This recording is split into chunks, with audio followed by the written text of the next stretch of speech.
K-pop has never been bigger. Groups are selling out stadiums across the globe, music videos reach hundreds of millions of views in a matter of days, and rookie idols debut with international fan bases before they've even stepped onto a music show stage. Choreography has also become more intricate, production budgets continue to climb, and the level of talent expected from trainees has arguably never been higher. By almost every measurable metric, the industry is thriving. So why does it feel like something is missing? Hey guys, welcome back to Summers with Wayde. I really hope you're doing good. By the time you see this, it'll be my birthday, so if this video is a little late, my bad. But today we're going to be discussing a broader topic than usual, but I don't want to give anything away too early, so let's just jump into it. Now, before anyone starts typing, this isn't going to be one of those old K-pop was better videos. Because honestly, I don't think that's necessarily true. If anything, today's idols are some of the most well-rounded performers we've ever seen. They're expected to sing, dance, rap, speak multiple languages, film endless amounts of content, interact with fans online, and somehow still maintain flawless performances every single comeback. The standards placed on modern idols are simply kind of insane. So my criticism isn't aimed at them, it's aimed at an industry that somewhere along the way seems to have shifted its priorities. Today, perfection takes center stage. Synchronization is tighter than ever, performances are polished down to the smallest facial expression. Every comeback has a carefully curated identity designed to be instantly recognizable on social media. And while there's absolutely nothing wrong with any of that, I can't help but feel like we've slowly traded something in return. Individuality. Not individuality in the sense of concepts. K-pop has never been more creative when it comes to lore, aesthetics, or storytelling. Every few months we're introduced to a new universe or a new visual identity. I'm talking about the people behind those concepts, because some of the most memorable groups in K-pop history weren't memorable because of the worlds built around them. They didn't need one. They were the world. Ow. And if there's one group that perfectly embodies that idea for me, it's Mamamoo. They recently came back with their 12th anniversary single, Four Flowers, a heartfelt reunion song about enduring friendship, unwavering bonds, and the promise that the members will always return to each other. Using a metaphor for nature, the song's lyrics convey that even if flowers bloom and wither away, they remain connected by the same roots. It's a beautiful song that honestly made me emotional while listening to it. Mamamoo was one of the first K-pop groups I ever featured on the channel. They were also one of the groups that got me technically back into K-pop, so to say they hold a special place in my heart would be an understatement. Setting aside my criticism for the company and their management of the group throughout the years, especially beyond 2021, seeing this comeback genuinely made me mourn what K-pop could be. When Mamamoo debuted in 2014, they weren't what many people expected from a rookie girl group. They didn't lean heavily on synchronized choreography, they also weren't trying to fit into the industry's beauty standards, they weren't chasing the latest trends either. Instead, RBW debuted 4 women with wildly different voices, personalities, and artistic identities, then had the confidence to let those differences shine. Solar possessed a powerhouse vocal capable of filling arenas. Moonbyul carved out a space as one of K-pop's most recognizable female rappers, bringing a lower tone that contrasted beautifully with the rest of the group. Wheein delivered an effortless blend of technical precision and emotional warmth that made even the most difficult vocal runs sound easy. And Hwasa? Well, Hwasa was simply Hwasa. Charismatic, unconventional, and completely unapologetic about who she was while being undeniably talented. None of them sounded alike. None of them looked alike. None of them performed alike. And that wasn't treated as a weakness. It actually became their greatest strength. That's the thing that fascinates me most about Mamamoo. They weren't successful despite being different. They became successful because they embraced those differences at a time where many groups were still striving for uniformity. Which raises a question I haven't been able to stop thinking about. If a group like Mamamoo could become one of the defining acts of an entire generation by embracing individuality, why do groups like them feel so rare today? Now, to be clear, I'm not asking why there isn't another Mamamoo. There never will be, and frankly, there shouldn't be. Trying to recreate what made them special would miss the entire point. Instead, I'm asking something much broader. When did K-pop stop rewarding individuality? And perhaps more importantly, what have we lost because of it? Individuality is one of those words that gets thrown around K-pop all the time. But what does it actually mean? Because it doesn't necessarily mean being the loudest person in the room, it doesn't mean refusing to follow trends, and it definitely doesn't mean that every member has to look or sound completely different. K-pop has always been built around teamwork. Synchronization, cohesion, and presenting a unified image have been a part of the genre since the very beginning. The difference is that the best groups don't just function as a team, they're made up of individuals. Think about some of the most iconic groups in K-pop history. Even if you aren't a fan, chances are you could describe each member's personality. You knew who was funny, who was quiet, who loved variety shows, who was the emotional one, and who was the wild card. Their individual identities didn't compete with the group, they strengthened it. Somewhere along the way though, it feels like that balance started to shift. Like I mentioned, today's idols are arguably more polished than ever before, but as that polish has increased, it sometimes feels like the room for individuality has gotten smaller. Social media doesn't exactly help either. Every live stream gets clipped, every joke gets taken out of context, every facial expression becomes a meme, every interview answer gets dissected by thousands of people within minutes. In an environment where a single offhand comment can become a week-long controversy, playing it safe becomes the smartest business decision, and that's understandable. Companies invest millions into these groups. Ultimately, their interest is protecting their bottom line and their brand. Idols themselves are under unimaginable pressure, constantly aware that one mistake could define their careers for months or even years. But there's a downside to that level of caution. When everyone's trying not to stand out in the wrong way, it becomes harder to stand out in the right way. Sometimes I feel like groups are marketed more as perfectly synchronized units than as collections of unique artists. Everyone sings their assigned parts, dances their positions, and moves seamlessly from one promotional activity to the next. It's incredibly impressive, but occasionally it can also feel predictable and kind of robotic. That's why groups that genuinely embrace individuality feel so refreshing. Not because they're messy or unprofessional, but because they remind you that behind the choreography, the styling, and the cameras are actual people with different personalities, different strengths, different senses of humor, and different ways of expressing themselves. And if there's one group that built their entire career around celebrating those differences instead of hiding them, it's Mamamoo. Of course, I can say they're individual all I want, but none of that would matter if the music didn't back it up. One of the reasons Mamamoo has remained so beloved is because you can identify every member within seconds of hearing them sing.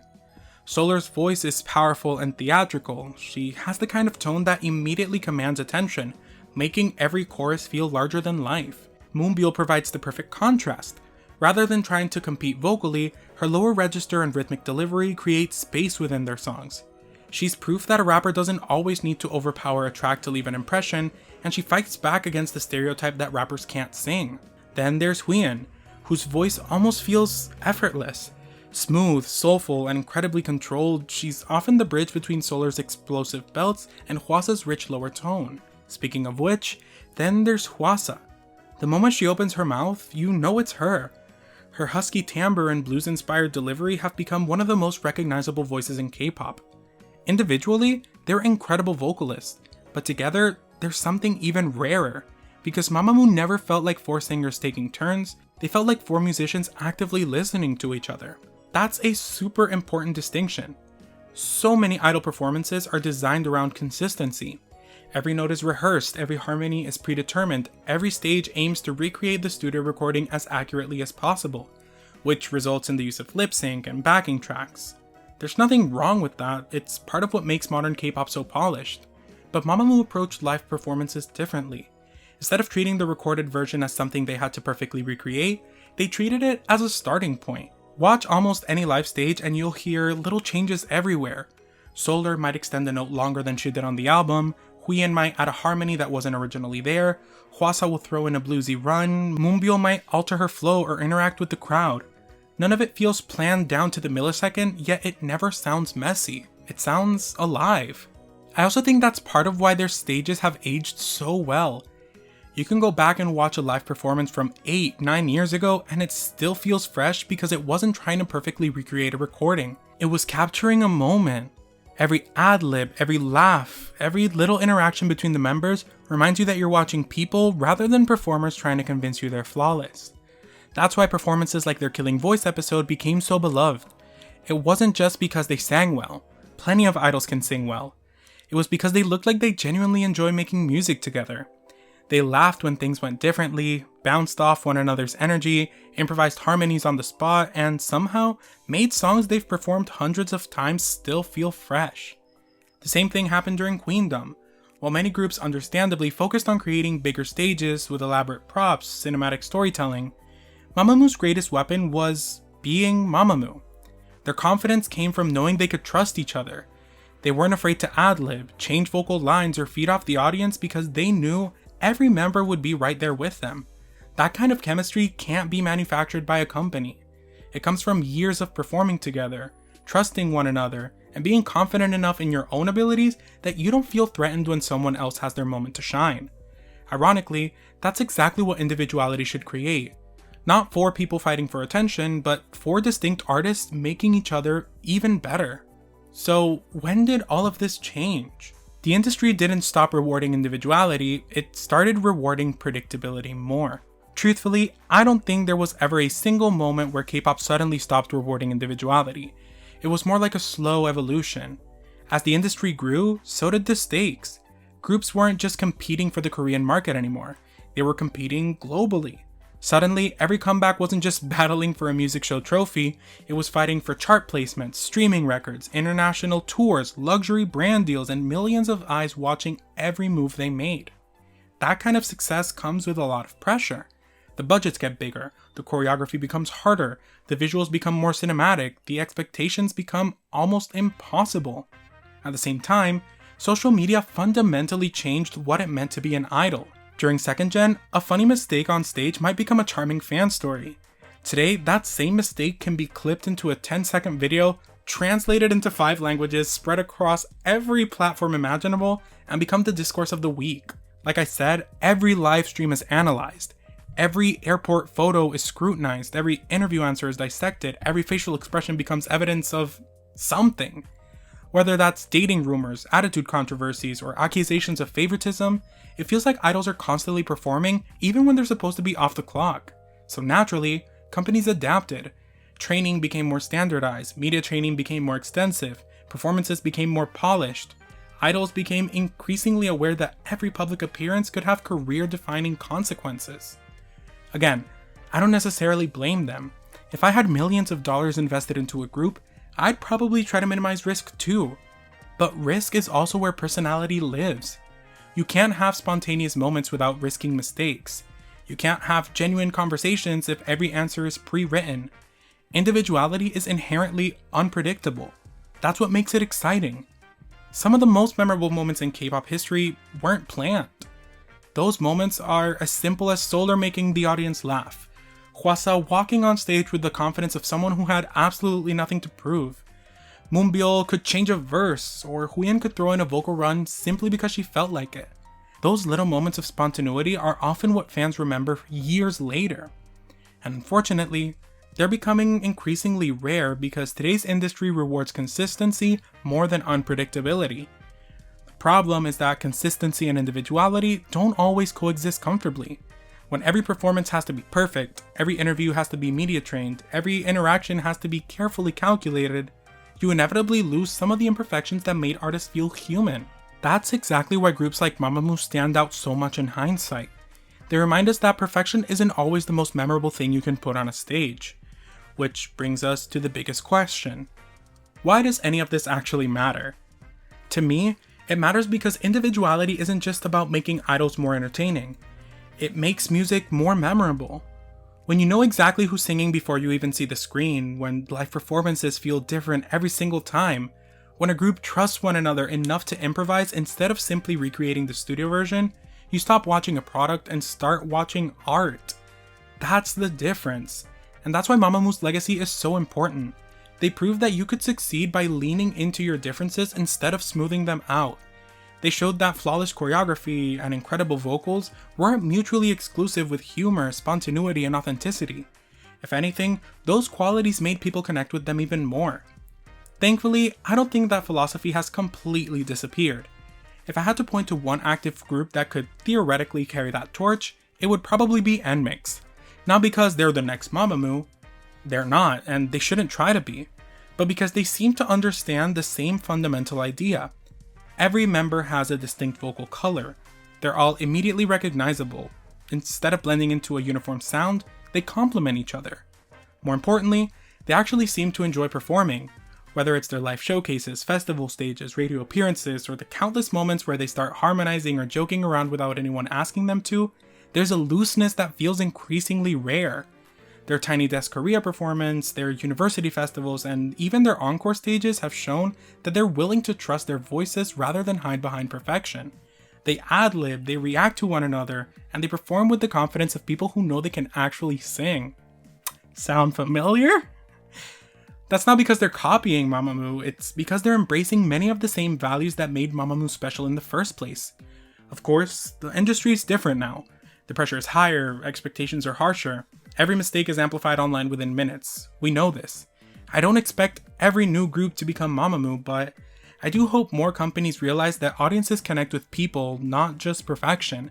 Because at the end of the day, flawless choreography might impress you. A perfect high note might amaze you, but it's personality that makes you stay. That's what Mamamoo gave the industry.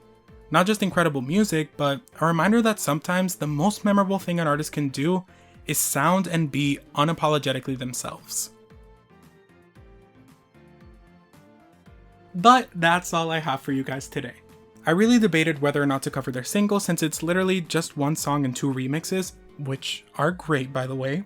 But I found myself with the inspiration to write this. So thank you so much for humoring me on my birthday, and I hope you guys can see where I'm coming from. Writing this also low-key inspired me to do a similar retrospective with Mamamoo like I'm doing with ITZY. Let me know if that's something you guys would enjoy or be interested in. But regardless, thank you guys so very much for watching. Remember to like, comment, share, and subscribe. Click that bell icon so you're notified every time I post a video. Tell me in the comments down below, do you agree with my assessment of Mamamoo's importance, or do you view it differently? Remember that I love you all so much, and I'll see you guys on Wednesday. Bye!